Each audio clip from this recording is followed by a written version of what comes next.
प्रस्तुत है कार्यक्रम शिक्षा वाणी। ये कार्यक्रम आकाशवाणी एवं शिक्षा विभाग राजस्थान की संयुक्त प्रस्तुति है।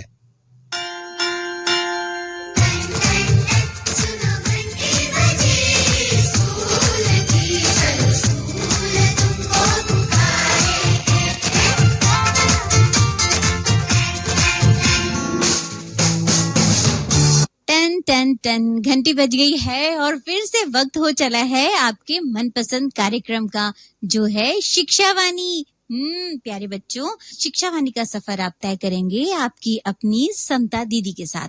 तो भाई देखो, सरकार इतने प्रयास कर रही है ना कि किसी भी तरीके से हमें पीछे नहीं रहना है और हमें पूरी पढ़ाई करनी है ना। तो आज के जो खास है वो मैं आपको बता देती हूँ। आज सबसे पहले हम सुनेंगे मीना की कहानी। प्यारे बच्चों, जिस विषय पर मीना की कहानी है आज वो है चौक की लड़ाई। तो सुनेंगे हम मीना की कहानी और उसके बाद भी कक्षा 6 के विद्यार्थी तैयार हो जाएं पाठ 3 से बचपन। और हमारे साथ जो अध्यापिका आने वाली हैं उनका नाम बता दें, वो है मिथिलेश सविता जी। और उसके बाद आप कक्षा 11 के विद्यार्थी सुनेंगे विषय हिंदी साहित्य का अंतरा भाग 1 से पाठ 1 ईद का, और उसको लेकर आ रही हैं हमारी अध्यापिका राखी जैन जी।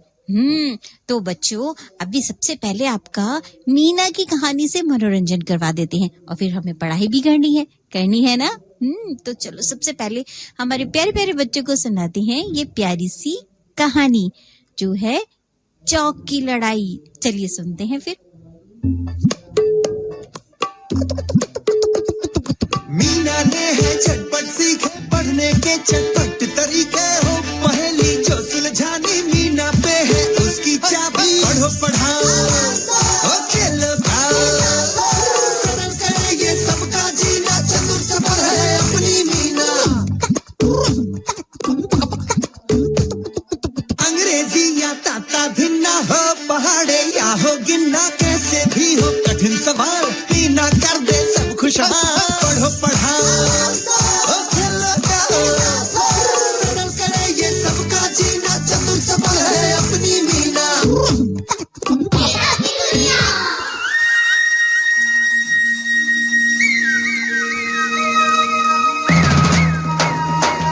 नमस्ते दोस्तों, पता है जब मैं छोटा था ना तो मेरी टीचर भी सभी बच्चों को पढ़ाने के साथ साथ खूब सारे खेल खिलाती थी, मीना की टीचर की तरह।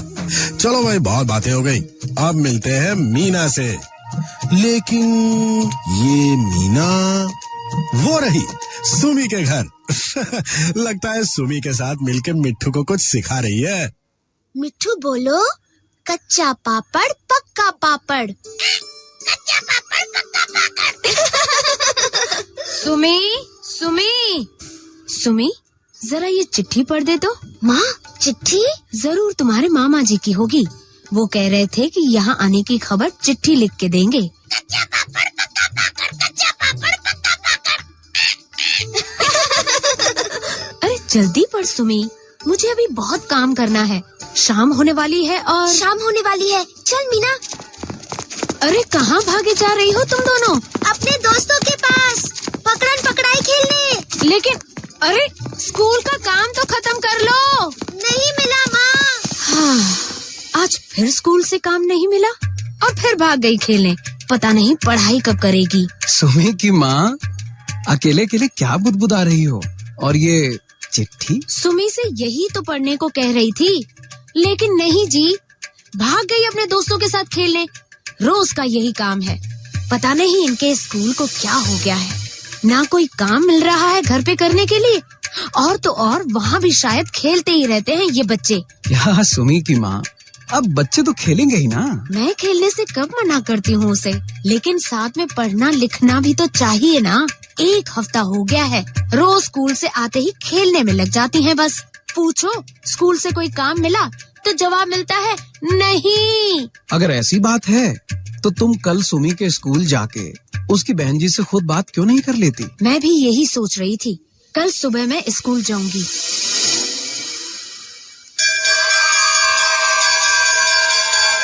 कहाँ है सुमी की क्लास? हाँ, वो रही। अरे सुमी की बहन जी तो क्लास में है ही नहीं।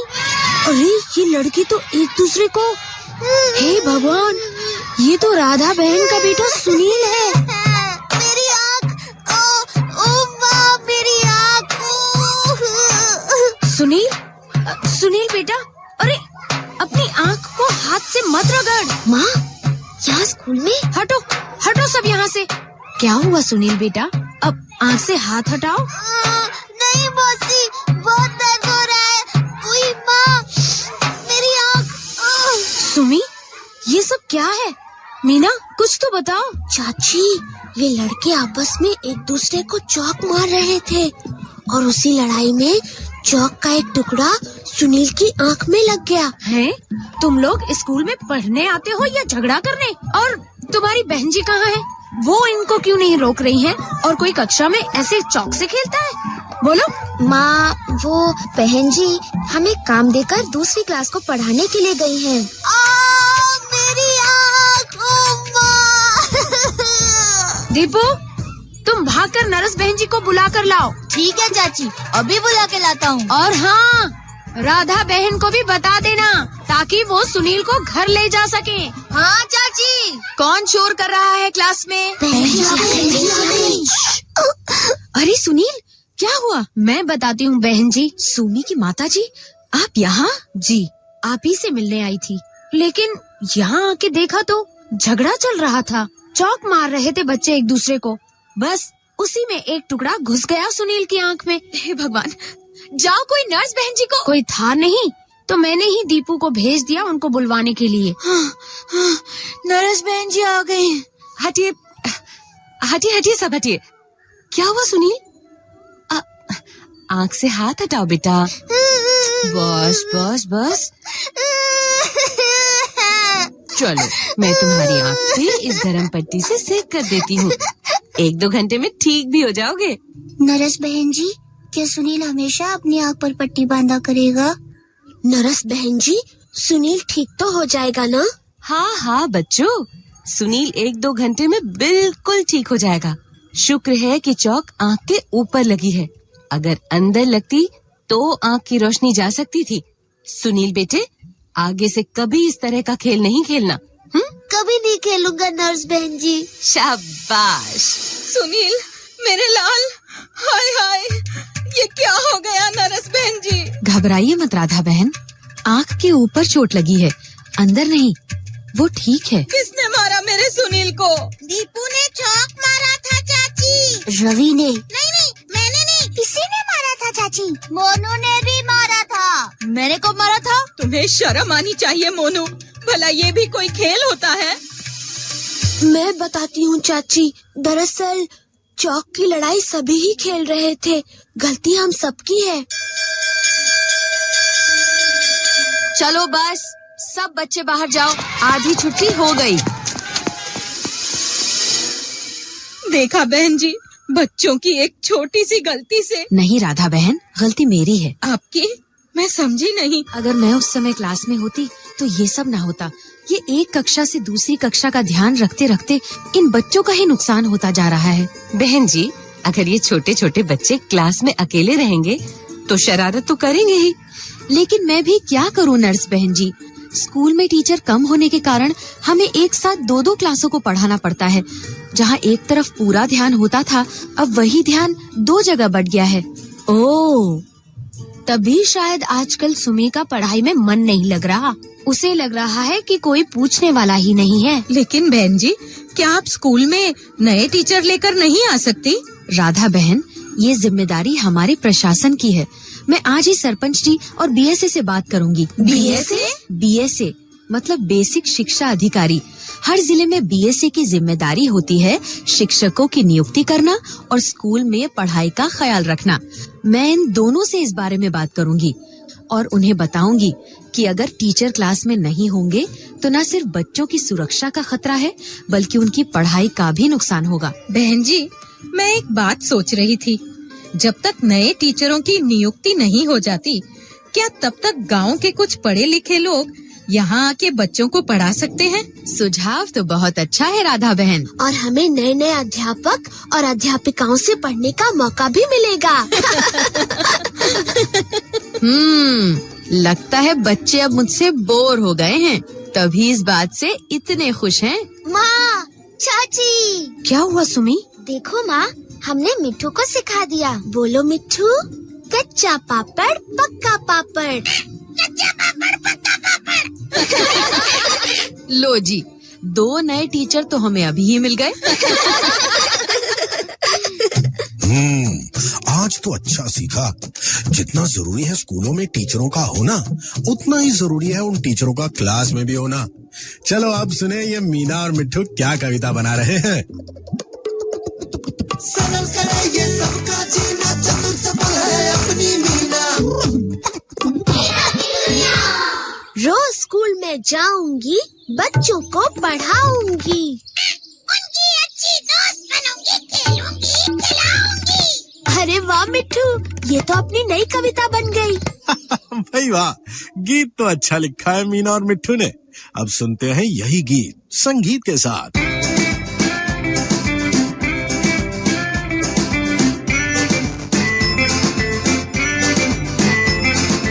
रोज स्कूल में जाऊंगी, बच्चों को पढ़ाऊंगी, उनकी अच्छी दोस्त बनूंगी, खेलूंगी, खिलाऊंगी। रोज स्कूल में जाऊंगी, बच्चों को पढ़ाऊंगी, उनकी अच्छी दोस्त बनूंगी, खेलूंगी, खिलाऊंगी। मजे करेंगे हम तो क्लास में मिलकर, जब मैं पढ़ लिख कर बनूंगी टीचर, जब मैं पढ़ लिख कर बनूंगी टीचर।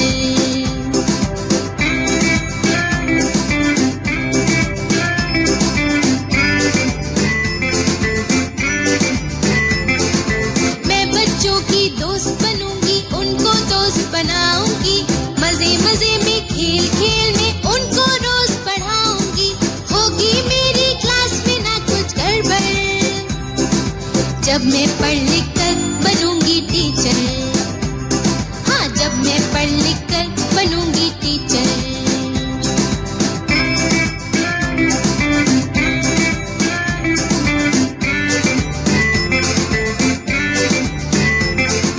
रोज कहूंगी एक कहानी, रोज मैं गाना गाऊंगी, और जब होगी आधी छुट्टी साथ में खाना खाऊंगी। मेरी क्लास तो होगी सबसे हटकर, जब मैं पढ़ लिख कर बनूंगी टीचर। हाँ, जब मैं पढ़ लिख कर बनूंगी टीचर। हाँ जी, जब मैं पढ़ लिख कर बनूंगी टीचर। गाना तो बड़ा मजेदार था। चलो अब देखते हैं मीना की बहन जी आज अपनी कक्षा में बच्चों को कौन सा खेल खिला रही है।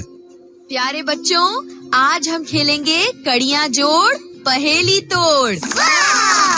पहली कड़ी, दूध से इसको रंग मिला है सफेद गाय।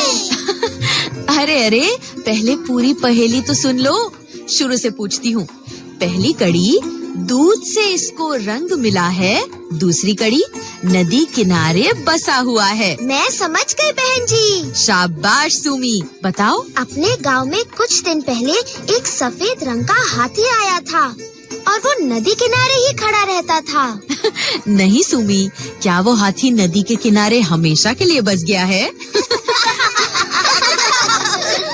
तीसरी कड़ी बताइए ना बहन जी। तीसरी कड़ी है, 7 अजूबों में ये शामिल, दुनिया में मशहूर हुआ है। फिर से बोलती हूँ, दूध से इसको रंग मिला है, नदी किनारे बसा हुआ है, 7 अजूबों में ये शामिल, दुनिया में मशहूर हुआ है। मैं बताऊं बहन जी? हाँ हाँ, बोलो ऋतु। ताजमहल दूध जैसे सफेद रंग का है, यमुना नदी के किनारे बना है, 7 अजूबों में से एक और पूरी दुनिया में मशहूर है अपना ताजमहल। बिल्कुल सही जवाब। शाबाश ऋतु। तो मजा आया ना बच्चों? जी बहन जी, बड़ा मजा आया। आज का दिन तो बहुत मजेदार रहा, है ना? मीना और उसके दोस्तों के साथ हम स्कूल भी घूमे, एक नई कविता भी सुन ली और बढ़िया खेल भी खेला। तो फिर मिलेंगे एक नई कहानी, नए गीत और एक नए खेल के साथ। तब तक अपनी प्यारी मीना को चिट्ठी लिखना मत भूलना, चाहे वो आपके सुझाव हो, आपके विचार हो या आपके अनुभव। और मेरा पता है मीना की दुनिया, UNICEF, post box number 3008, Lodhi road, HPO, नई दिल्ली 110003। सरल करे ये सबका जीना, चतुर चपल है अपनी मीना। अंग्रेजी या ताता भिन्ना हो, पहाड़े या हो गिन्ना, कैसे भी हो कठिन सवाल, मीना कर दे सब खुशहाल। पढ़ो पढ़ाओ, खेलो गाओ, सरल करे ये सबका जीना, चतुर चपल है अपनी मीना। प्यारे बच्चों, अब वक्त हो चला है अपनी क्लास में जाने का। तो आज भी कक्षा 6 के विद्यार्थी तैयार हो जाएं। हम हिंदी बसंत 1 से पाठ 3 लेकर आ रही हैं बचपन, और हमारे साथ हैं अध्यापिका मिथिलेश सविता जी। चलिए फिर सुनते हैं।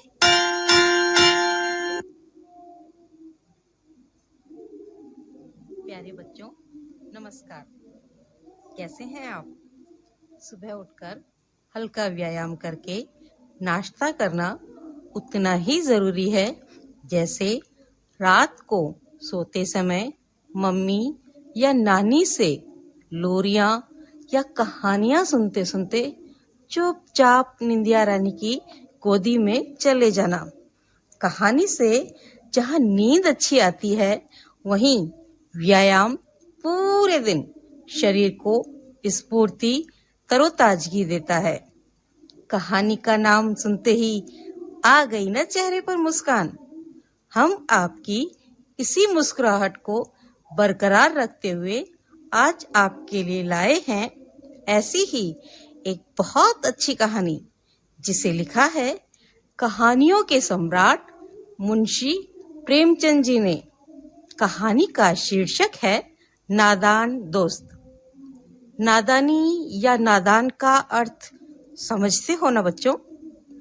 नादानी का अर्थ होता है कोई ऐसा कार्य कर बैठना जिसके परिणाम के बारे में हमें कोई जानकारी ना हो, और जो ऐसा कार्य करे वह है नादान। पीछे बचपन की अपनी यादों को अगर हम टटोलें तो ऐसे ढेर सारे किस्से आपको याद आएंगे जहां आपके द्वारा ऐसी शरारतें हो गईं जो आपने कभी सोची भी न थी। आज हमारी इस कहानी के पात्र हैं 2 आप ही की उम्र के बच्चे, केशव और श्यामा, जो दोनों भाई बहन हैं। उनके घर पर खिड़की के छज्जे पर चिड़िया ने घोंसला बनाया, और वह भी पहली बार। श्यामा और केशव के बाल सुलभ मन में बहुत सी जिज्ञासाएं पैदा हो रही हैं, और जिससे दोनों के मन में बहुत से सवाल उठ रहे हैं, जैसे घोंसले में चिड़िया ने अंडे दिए हैं तो कितने बड़े होंगे, उनका रंग क्या होगा, अंडे कितने होंगे, अंडे में से बच्चे किस तरह निकल आएंगे, अंडों में से बच्चों के पर कैसे निकलेंगे, घोंसला कैसा होगा।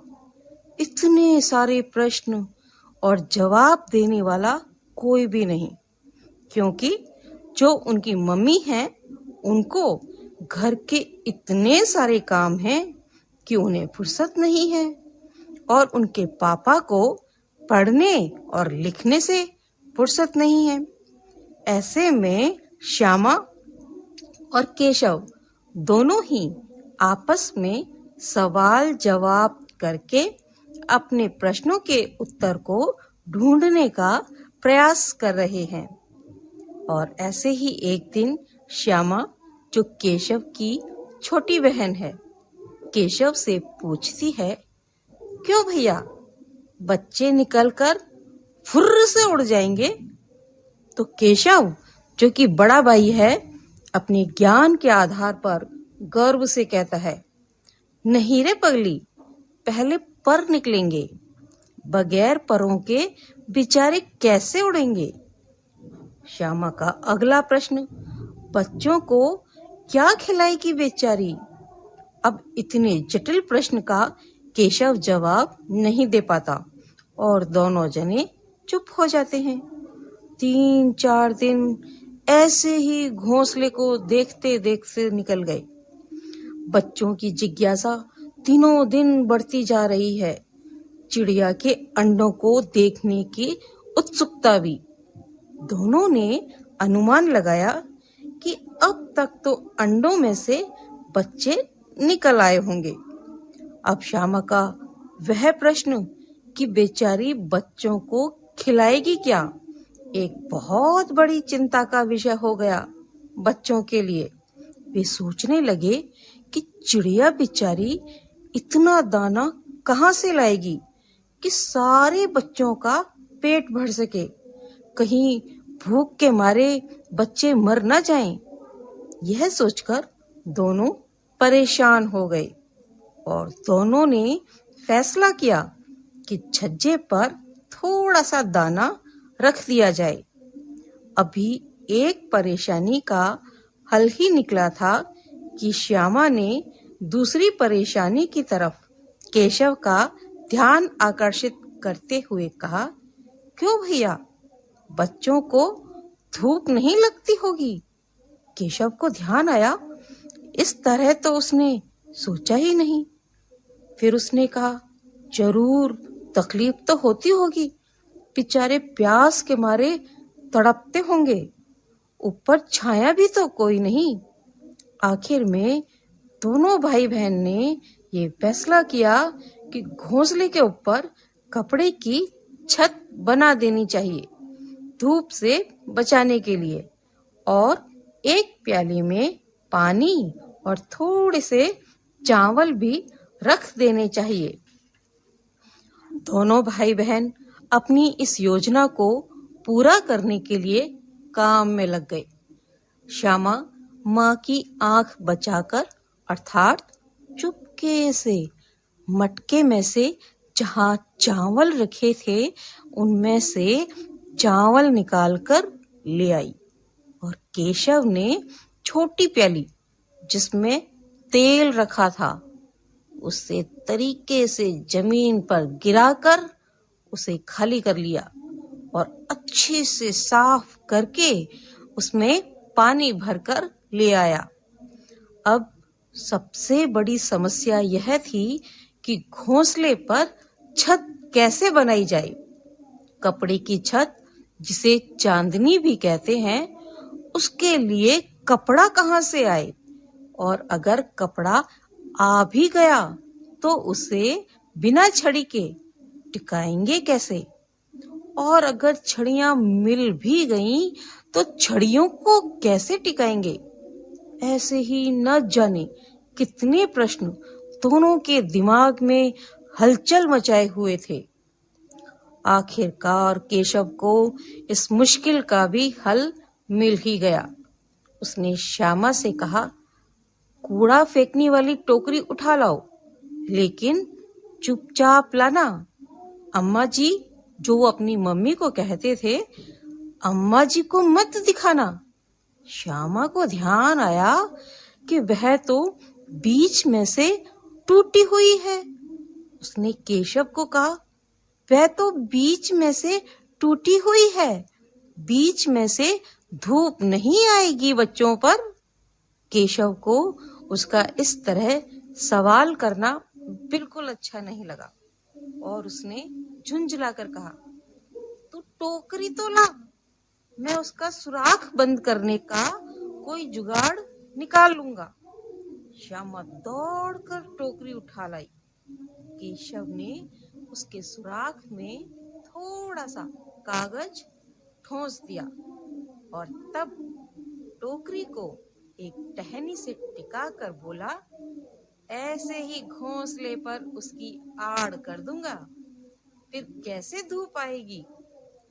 उस दिन श्यामा ने सोचा कि उसका भाई कितना होशियार है। चिड़िया के घोंसले के लिए दोनों बहन भाई ने तैयारी तो कर ली। अब इंतजार था सही समय का, अम्मा बाबूजी से छुपकर ये काम करने का। और आज उनको समय भी मिल गया। बाबूजी तो उनके ऑफिस गए हुए थे। गर्मियों के दिन होने से अम्मा जी भी दोनों बच्चों को कमरे में सुलाकर खुद सो गई थीं। लेकिन श्यामा और केशव की आंखों में आज नींद कहाँ आ सकती थी। आज तो उनको चिड़ियों के घोंसले की व्यवस्था करनी थी। दोनों अम्मा जी को बहलाने के लिए आंख बंद करके लेटे थे और अम्मा जी के सोने का इंतजार करने लगे। जैसे ही दोनों को लगा कि अम्मा जी अच्छी तरह से सो गई हैं, दोनों जने चुपके से उठे और धीरे से दरवाजे की सटकनी खोलकर बाहर आ गए तथा अंडों की हिफाजत की तैयारी करने लगे। केशव कमरे से स्टूल उठा लाया, लेकिन जब वह छोटा पड़ गया तो बाथरूम में से नहाने की चौकी लाकर स्टूल के नीचे लगाई और डरते डरते स्टूल पर चढ़ा। श्यामा ने दोनों हाथों से स्टूल को पकड़ रखा था।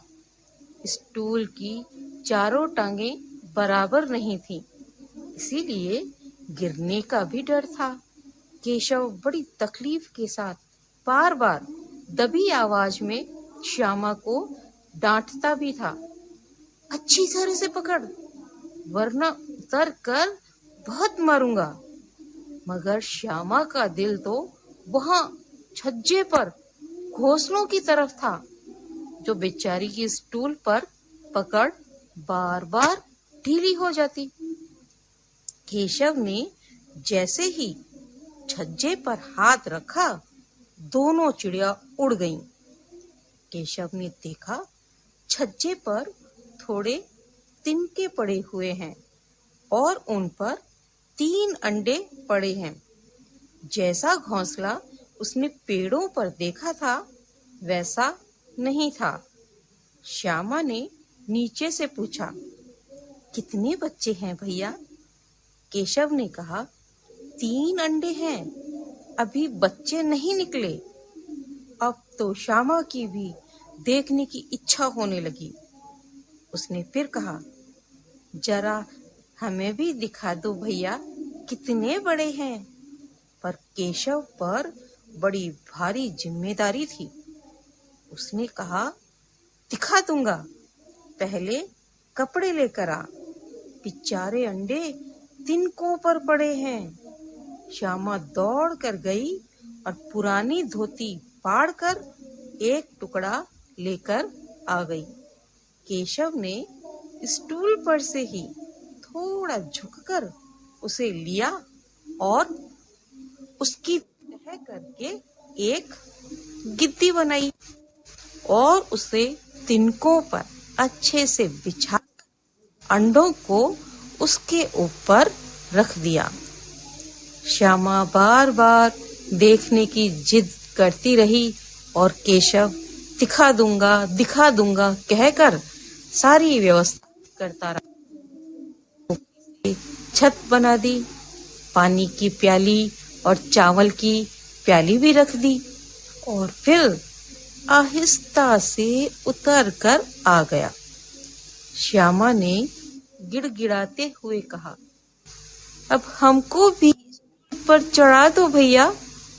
केशव ने कहा, नहीं, तू गिर पड़ेगी और कहीं गिर गई तो अम्मा मुझे मारेंगी। क्या करेगी देखकर? अंडे अब बड़े आराम से हैं, जब बच्चे निकलेंगे तब हम उनको पालेंगे। केशव ने देखा दोनों चिड़िया बार बार वहां आती थीं, लेकिन बिना छज्जे पर बैठे वहां से उड़ जाती थीं। उसने सोचा शायद उनके डर से चिड़िया नहीं आ रही है। सारा सामान जहां का तहां रख दिया गया। अंडे नहीं देख पाने की वजह से श्यामा की आंखों में आंसू आ गए।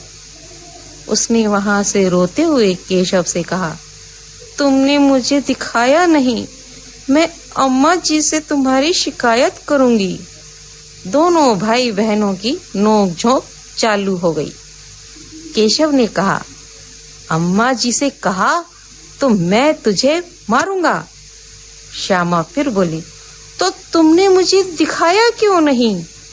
केशव ने कहा, गिर जाती तो सिर नहीं फूट जाता।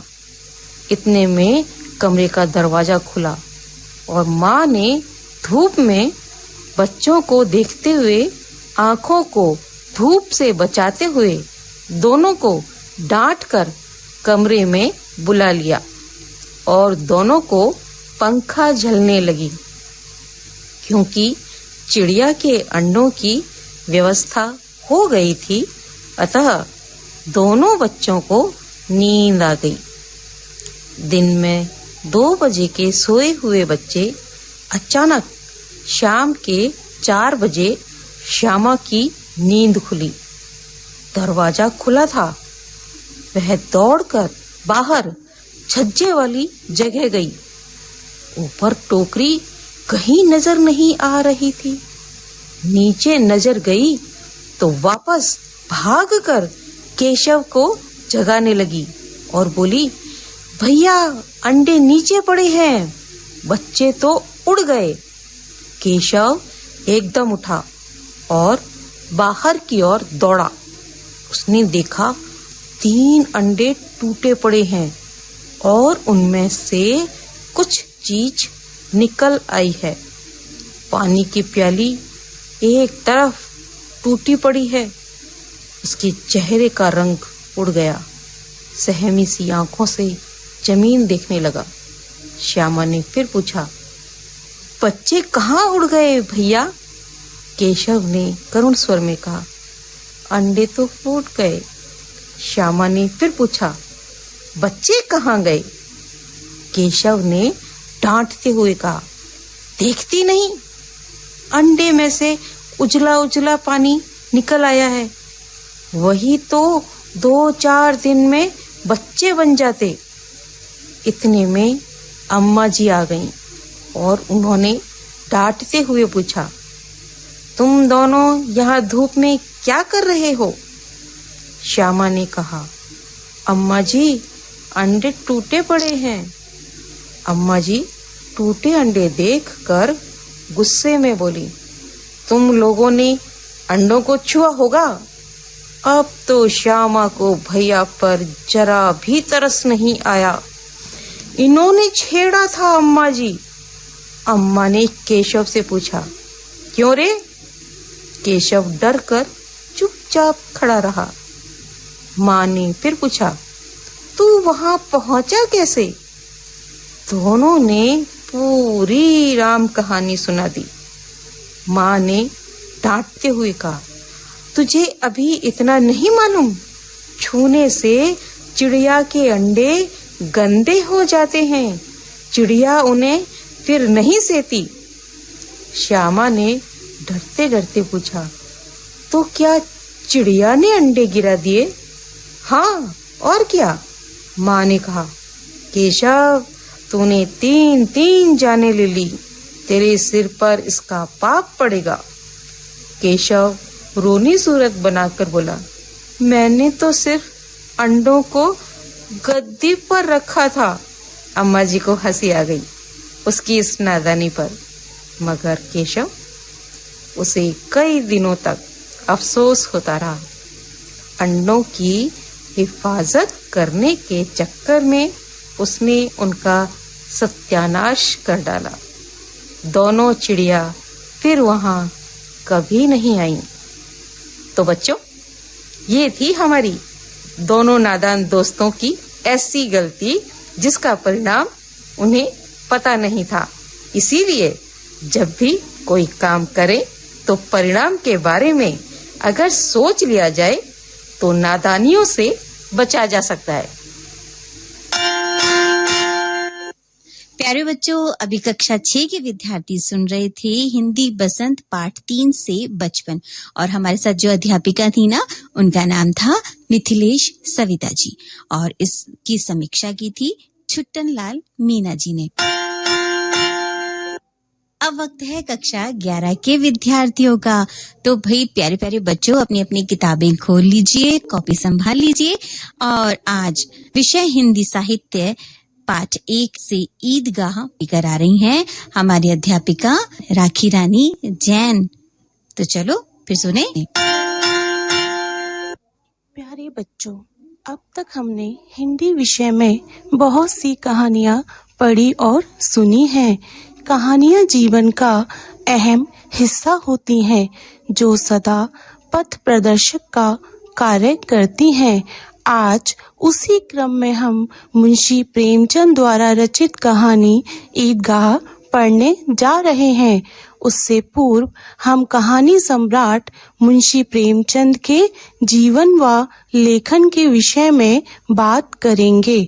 मुंशी प्रेमचंद का जन्म सन 1880 में वाराणसी जिले के लम्ही ग्राम में हुआ था।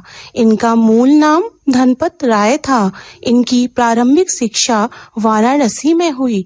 असहयोग आंदोलन के दौरान इन्होंने अपनी नौकरी से त्यागपत्र दे दिया। इन्होंने अपने लेखन की शुरुआत सर्वप्रथम उर्दू भाषा में नवाब राय के नाम से की थी। प्रेमचंद जी ने अपने साहित्य में किसानों, दलितों, नारियों की वेदना, वर्ण व्यवस्था आदि सामाजिक समस्याओं को जीवंत किया। इनका साहित्य समाज सुधार और राष्ट्रीय भावनाओं से ओतप्रोत है। इनके साहित्य में संस्कृत के शब्दों व उर्दू की रवानी के साथ हिंदी भाषा का उत्कृष्ट प्रयोग किया गया है। इनके द्वारा रचित प्रमुख कहानियां मानसरोवर के 8 भागों में संकलित हैं। निर्मला, सेवा सदन, प्रेमाश्रम, रंगभूमि, कर्मभूमि, गवन, गोदान इनके प्रमुख उपन्यास हैं। इनके अलावा निबंध आदि अन्य गद्य विधाओं में भी इन्होंने उत्कृष्ट लेखन कार्य किया है। प्यारे बच्चों, ईदगाह कहानी के केंद्रीय पात्र में है एक छोटा बच्चा हामिद, जो अपने बाल मन की इच्छाओं पर संयम रख ईद के मेले से अपनी दादी के लिए चिमटा लाता है। यह कहानी बाल मनोविज्ञान को व्यक्त करती है, जिसमें ईद जैसे महत्वपूर्ण त्योहार को आधार बनाकर ग्रामीण मुस्लिम जीवन का सुंदर चित्र प्रस्तुत हुआ है, तो वहीं चिमटा श्रम के सौंदर्य और महत्व को प्रदर्शित करता है। प्यारे बच्चों, यह कहानी शुरू होती है गांव में ईद के उल्लासपूर्ण दृश्य के साथ। रमजान के पूरे 30 रोजों के बाद ईद आई है। कितना मनोहर, कितना सुहावना प्रभात है। वृक्षों पर अजीब हरियाली, खेतों में कुछ अजीब रौनक और आसमान पर आज अजीब लालिमा छाई है। सबके मन में ईद का इतना उत्साह छाया है कि सूर्य भी आज अधिक प्यारा और शीतल लग रहा है, मानो संसार को ईद की बधाई दे रहा हो। ईदगाह जाने की तैयारियां हो रही हैं। किसी के कुर्ते में बटन नहीं है, पड़ोस के घर सुई धागा लेने दौड़ा जा रहा है। किसी के जूते कड़े हो गए हैं तो उनमें तेल डालकर कोमल बनाने के लिए तेली के यहाँ भागा जा रहा है। सब जल्दी जल्दी अपना काम निपटा रहे हैं, क्योंकि ईदगाह जाकर सबसे मिलजुल कर लौटने में दोपहर हो जाएगी और फिर 3 कोस का पैदल रास्ता है। लड़के सबसे अधिक प्रसन्न हैं। जिस ईद का रोज नाम रटते थे वह आज आ ही गई। उन्हें तो ईदगाह जाने की जल्दी है। गृहस्थी की चिंताओं से इनको क्या मतलब, उन्हें तो सेवइयां खानी है, चाहे घर में दूध और शक्कर हो या नहीं। वह क्या जाने कि अब्बा जान क्यों घबराए हुए से चौधरी कायम अली के घर दौड़े जा रहे हैं। आज अगर चौधरी मदद ना करे तो उनकी सारी ईद की खुशी मुहर्रम के मातम में बदल जाए।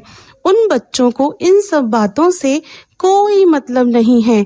उन्हें तो ऐसा लग रहा है जैसे उनकी जेब में कुबेर का धन यानी अनगिनत पैसे भरे हुए हैं, जिन्हें देखकर वे बार बार गिनते हैं और सोचते हैं कि इनसे अनगिनत चीजें लाएंगे, मिठाई, खिलौने, बिगुल, गेंद और जाने क्या क्या। हामिद, जो कि 4-5 साल का गरीब सूरत दुबला पतला लड़का है, जिसके अब्बू गत वर्ष हैजे की बीमारी से और अम्मी ना जाने क्यों पीली होती होती एक दिन मर गई। अब हामिद अपनी बूढ़ी दादी अमीना के साथ रहता है और यह सोचकर प्रसन्न है कि उसके अब्बा रुपए कमाने गए हैं और अम्मी जान अल्लाह मियाँ के घर से बहुत सारे उपहार लेकर आएंगी।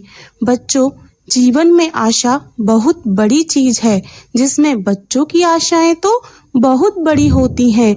वो तो अपनी कल्पना से राई जैसी छोटी सी चीज को भी पर्वत के समान बड़ा बना लेते हैं।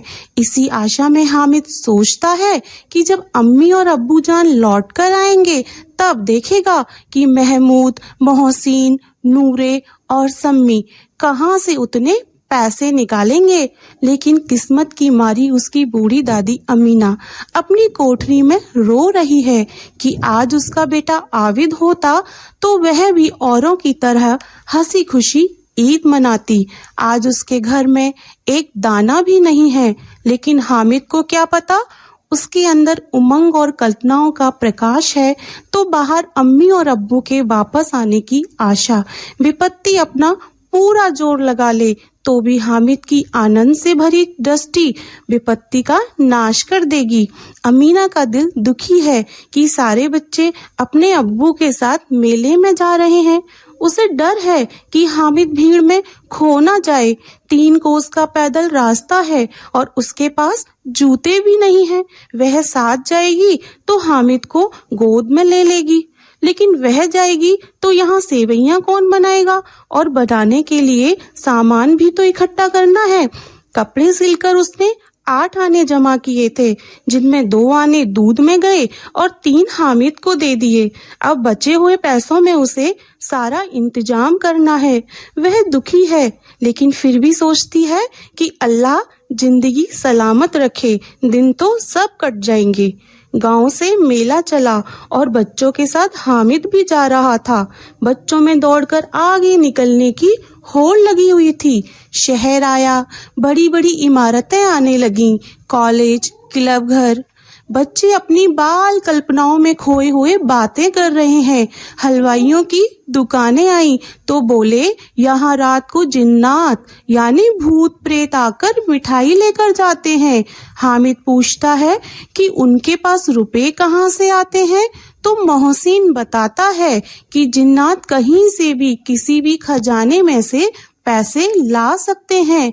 हामिद को अचरज होता है तो वह बताता है कि चौधरी साहब के काबू में बहुत जिन्नात हैं। जुमराती का बछवा खोया तो चौधरी साहब ने तुरंत बता दिया। इसी तरह से आगे पुलिस लाइन आती है तो मोहसिन बताता है कि यह कांस्टेबल ही चोरियां करवाते हैं। वह अपने मामू का उदाहरण देते हुए बताता है कि वह 20 रुपया महीना कमाते हैं और 50 रुपए घर भेजते हैं। हामिद के ये कहने पर कि इन्हें कोई पकड़वाता क्यों नहीं तो वह बताता है कि पकड़ने वाले तो ये लोग खुद ही हैं, इन्हें कौन पकड़ेगा। वह कहता है कि लेकिन गलत तरीके से कमाया हुआ धन बर्बाद ही होता है। मेरे मामू के घर आग लग गई और सारा पैसा बर्बाद हो गया। इन्हीं सब बाल सुलभ बातों के साथ ईदगाह नजर आया। इमली के घने वृक्षों की छाया में नीचे पक्के फर्श पर जाजिम बिछा हुआ है। ऊपर से लेकर नीचे तक रोजेदारों की पंक्तियां हैं। बहुत ही सुंदर संचालन और सुंदर व्यवस्था है। नमाज में जब लाखों सिर एक साथ झुकते हैं और फिर साथ खड़े हो जाते हैं, एक साथ घुटनों के बल बैठ जाते हैं। बार बार दोहराई जाने वाली यह क्रिया ऐसी लगती है जैसे लाखों बत्तियां एक साथ जल उठी हों और एक साथ बुझ जाएं। एक साथ समूह में बड़े स्तर पर तल्लीनता के साथ की जाने वाली इस क्रिया को देखकर हृदय श्रद्धा, गर्व और आत्मा के आनंद से भर जाता है, मानो इन सब आत्माओं को आपसी भाईचारे ने एक माला में पिरो दिया हो। नमाज के बाद सब लोग आपस में गले मिलते हैं और फिर बारी आती है मिठाई और खिलौनों की दुकान पर धावा बोलने की। सारे बच्चे मजे से झूला झूलते हैं, लेकिन हामिद दूर खड़ा देखता है, क्योंकि वह जरा सा चक्कर खाने के लिए 1 पैसा खर्च नहीं करना चाहता। उसके पास तो केवल 3 पैसे हैं। आगे खिलौनों की दुकान पर तरह तरह के रंग बिरंगे सुंदर खिलौने सजे होते हैं। महमूद खाकी वर्दी और लाल पगड़ी पहने सिपाही, मोहसिन कमर झुकाए और सर पर पानी ढोने का पात्र रखे हुए विश्ती, तो नूरे सफेद अचकन और एक हाथ में कानून का पोथा लिए हुए वकील लेता है। सारे खिलौने 2-2 पैसे के हैं और हामिद के पास केवल 3 पैसे हैं। वह इतने महंगे खिलौने नहीं लेता। सारे बच्चे अपने अपने खिलौनों की तारीफ करते हैं, तो हामिद ललचाई नजरों से खिलौनों को देखता हुआ भी मन पर संयम रखकर कहता है कि मिट्टी के ही तो हैं, गिरे तो चकनाचूर हो जाएंगे। फिर मिठाई की दुकानें आती हैं। सारे बच्चे रेवड़ियाँ, गुलाब जामुन, सोहन हलवा, अपनी अपनी पसंद की मिठाइयाँ लेकर मजे से खाते हैं और हामिद सबसे अलग ललचाई आंखों से सबकी ओर देखता है। उसे चिढ़ाने के लिए मोहसिन उसे अपने पास रेवड़ी खाने बुलाता है और जैसे ही हामिद हाथ फैलाता है, मोहसिन रेवड़ी अपने मुंह में रख लेता है। सारे बच्चे तालियां बजाकर हंसते हैं और हामिद खिसियाकर रह जाता है। इस प्रकार चिढ़ाने पर भी वह बहादुर लड़का हामिद किताबों में लिखी गई मिठाइयों की बुराइयों के बारे में बताता है। इसके बाद कुछ दुकानें लोहे, गिलट व नकली गहनों की आई। सारे लड़के आगे बढ़ गए, लेकिन हामिद की नजर लोहे की दुकान पर रखे चिमटे पर पड़ती है। उसे याद आता है कि उसकी दादी के पास चिमटा नहीं है। रोज तवे से रोटियां उतारते वक्त उसके हाथ जल जाते हैं। वह सोचता है कि अगर चिमटा ले लूं तो घर में एक काम की चीज हो जाएगी। तवे से रोटी उतारने में, चूल्हे पर सेकने में, और यदि कोई आग मांगने आए तो चूल्हे से झटपट आग निकाल कर देने में अम्मा का काम आसान हो जाएगा। बेचारी रोज हाथ जला लेती है। खिलौनों का क्या है, घर पहुंचते पहुंचते टूट जाएंगे। तभी उसे लगता है कि कहीं उसके दोस्त उसका मजाक ना उड़ाएं, लेकिन उसके बाल मन में अम्मा का चेहरा उतर आता है कि वह चिमटा देखते ही मेरे हाथ से ले लेगी और हजारों दुआएं देगी। इन खिलौनों पर कौन दुआएं देगा? और बड़ों की दुआएं सीधे अल्लाह के दरबार में जाती हैं और तुरंत सुनी जाती हैं। अम्मी अब्बू वापस लौट कर आएंगे, तब इन दोस्तों को बताऊंगा कि दोस्तों के साथ कैसा व्यवहार किया जाता है। ये सब सोचकर हामिद दुकानदार से मोलभाव करके 6 पैसे के चिमटे को 3 पैसे में ले लेता है और उसे कंधे पर बंदूक की तरह रखकर शान से अकड़ता हुआ दोस्तों के पास जाता है। सभी दोस्त हंसते हैं तो वह अपने चिमटे के लिए तर्क देता है कि कंधे पर रख लो तो बंदूक हो गई, हाथ में लिया तो फकीरों का चिमटा हो गया, चाहूं तो मंजीरे का काम भी हो सकता है, और एक चिमटा जमा दूं तो सारे खिलौनों की जान निकल जाए, जबकि तुम्हारे खिलौने मेरे चिमटे का कुछ भी नहीं बिगाड़ सकते। हामिद के चिमटे ने सबको मोहित कर लिया। हामिद के तर्कों से वह सब निरुत्तर हो रहे थे, क्योंकि उसके पास न्याय का बल था और नीति की शक्ति, जो उसने कम पैसों में भी दादी के बारे में सोचकर उपयोगी वस्तु खरीदने में दिखाई। इन्हीं तर्क वितर्कों के साथ बालकों के 2 दल आगे बढ़ रहे थे। मोहसिन के यह कहने पर कि तुम्हारे चिमटे का मुंह तो रोज आग में जलेगा, हाजिर जवाब हामिद कहता है कि आग में बहादुर ही कूदते हैं जनाब। तुम्हारे ये वकील, सिपाही और विश्ती तो मुंह छिपाकर घर में घुस जाएंगे। आग में कूदने का काम तो बहादुर शेर ही कर सकते हैं। हामिद की हाजिर जवाबी और तर्क क्षमता के सामने सारे योद्धा परास्त हो रहे थे। हामिद ने बाजी मार ली, सबने पैसे खर्च किए, लेकिन हामिद के चिमटे की उपयोगिता और महत्व के समक्ष सब व्यर्थ था। अब बच्चे हामिद के हाथ में अपने खिलौने देने लगे और चिमटे को लेकर देखने लगे। बच्चों को इस तरह उदास देखकर विशाल हृदय वाला हामिद उनसे कहता है कि यह चिमटा तुम्हारे खिलौनों की बराबरी नहीं कर सकता।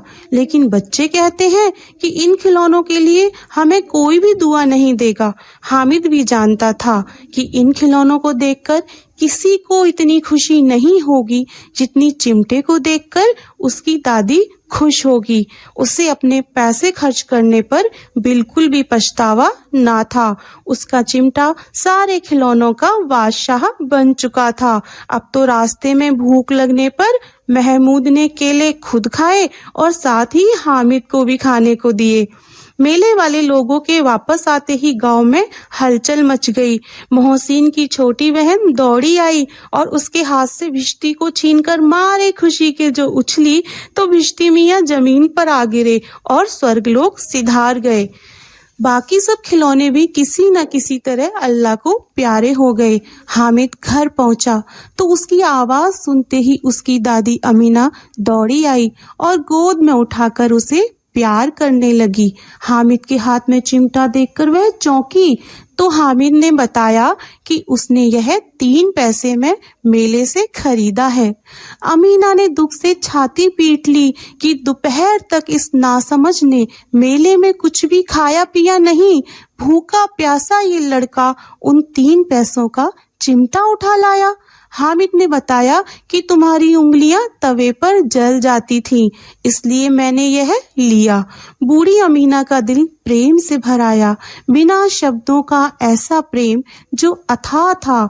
उस बच्चे के त्याग, सद्भाव और विवेक को देखकर अमीना की आंखें भर आई और बच्चों को मिठाई खाते देख, खिलौने लेते देख इसका कितना मन ललचाया होगा। लेकिन इसने अपनी दादी के बारे में सोचा। यह सोचकर अमीना गदगद हो गई। सबसे अजीब बात यह थी कि हामिद ने आज घर के बड़े बुजुर्ग की भांति धैर्य, संयम और समझदारी से परिपूर्ण व्यवहार किया तो बूढ़ी अमीना एक छोटी बच्ची के समान पल पल परिवर्तित भावनाओं में बह रही थी। कभी गुस्सा, कभी प्रेम और कभी रोती हुई अपना आंचल फैलाकर हामिद को दुआएं देती जा रही थी। और सरल हृदय हामिद अपनी दादी के बदलते हुए भावों को समझने की कोशिश कर रहा था, लेकिन उस बूढ़ी अमीना के दिल की गहराई के रहस्य को आज समझना हामिद की समझ से परे था। कक्षा 11 के विद्यार्थी अभी सुन रहे थे हिंदी विषय साहित्य से पाठ 1 ईद का, और हमारे जो अध्यापिका थी उनका नाम था राखी रानी जैन और इसकी समीक्षा की थी महेश कुमार शर्मा जी ने। प्यारे बच्चों, अब वक्त हो चला है आपसे विदा लेने का, पर ध्यान रखना है हमें खूब मन लगाकर पढ़ाई करनी है। और कोरोना भी गया नहीं है ना, तो अपना ध्यान बिल्कुल रखना है। हाथों को बार बार धोना है और हमें पढ़ाई अच्छे से करनी है। सैनिटाइजर का यूज करना है और उचित दूरी जरूर बनानी है और मास्क पहना भूल ना जाना। और खूब मन लगाकर पढ़ाई करना। देखो हमारी सरकार शिक्षा वाणी के माध्यम से कितने प्रयास कर रही है ना कि हमारा विकास किसी भी तरीके से ना रुके। तो प्यारे बच्चों, अब अपनी दीदी समता को दीजिए अनुमति। फिर मिलेंगे ढेर सारी जानकारियों के साथ, मीना की कहानी को लेकर। और हमारे जितने भी अध्यापक है ना, वो इसी तरीके से पूरी लगन के साथ आपको पाठ तैयार करवाने की कोशिश करते रहेंगे। चलो बच्चों, अब दीजिए अनुमति आपकी अपनी दीदी समता को। नमस्कार। प्रस्तुत है कार्यक्रम शिक्षा वाणी। ये कार्यक्रम आकाशवाणी एवं शिक्षा विभाग राजस्थान की संयुक्त प्रस्तुति है।